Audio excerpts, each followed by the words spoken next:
Relatos de verdad.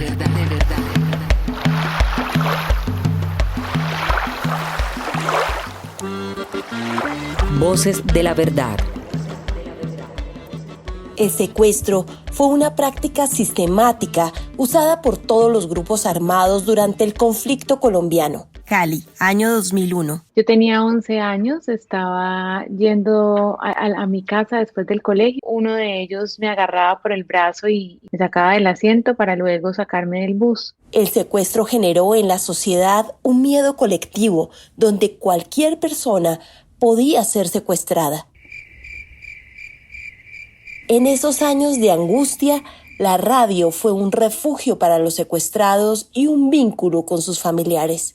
La radio era como un escape estando secuestrada y una ventana hacia el exterior, ¿no es cierto? Que ahora está pues como tan lejano, porque estando en la mitad de la selva, el tiempo, los días pasan de una forma diferente y la radio era el único elemento que me permitía estar segura de lo que estaba oyendo y eso me tranquilizaba mucho. Los oía a mis amigos, oía información y noticias, oía música. Y me escapaba.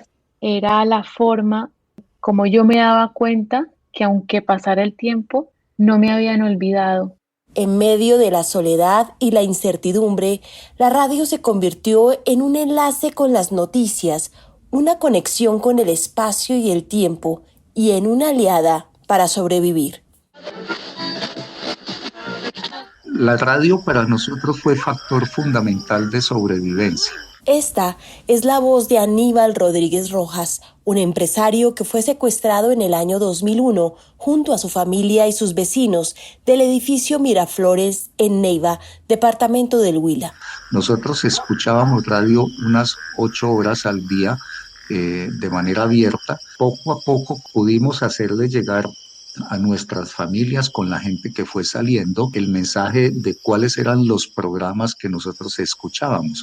Yo tengo un agradecimiento enorme para con los periodistas, los productores de radio, las cadenas que nos acompañaron en esos años, porque sin esa compañía probablemente no hubiésemos superado las condiciones tan difíciles e infrahumanas en que nos encontrábamos. Según cifras del Observatorio de Memoria y Conflicto del Centro Nacional de Memoria Histórica, entre 1958 y junio de 2021 se registraron cerca de 38.000 víctimas del delito de secuestro. Pedro Trujillo, excombatiente de las FARC, se expresó así frente a sus víctimas en un encuentro por la verdad organizado por la Comisión de la Verdad.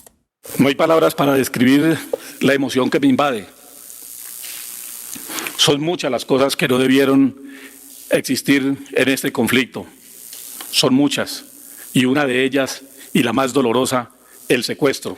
En medio de su cautiverio, para Ingrid Betancourt Pulecio, la radio se convirtió en un contacto poderoso con el amor de su familia.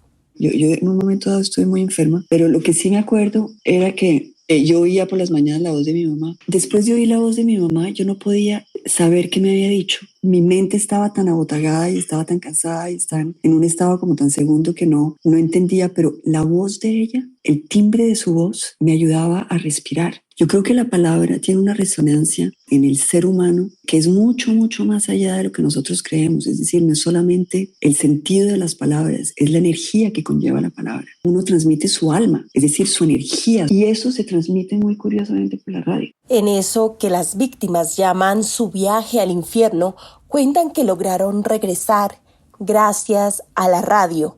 Alan Jara, exgobernador del Meta, así lo confirma. Nos llevaron un radio, pues imagínense lo que significaba operar ese radio. Y entonces yo empecé a molestar. Oiga, Mendieta, a usted le gusta la salsa. Entonces de 6 a 6:30 yo le pongo salsa. A Murillo le garanticé deportes. A Delgado le garanticé el cantante Vicente Fernández. Y cuando llegó el guerrillero con un radio y dice, bueno, ¿quién va a operar este radio? Entonces yo le dije al guerrillero, así como quien no quiere, oiga, no se desgasten esto, sométalo a votación. Y yo quedé operando el radio. O sea, el radio es la figura central de poder tener esa conexión con el mundo, con la vida, con la familia, con la libertad, con los sueños.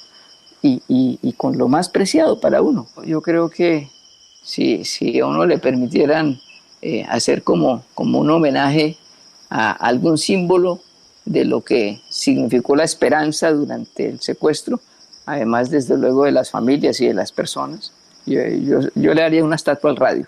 La Comisión de la Verdad está comprometida no solo con el esclarecimiento de las graves vulneraciones contra los derechos humanos, sino también con exaltar el relato de las múltiples formas de resistencia en medio del conflicto armado colombiano.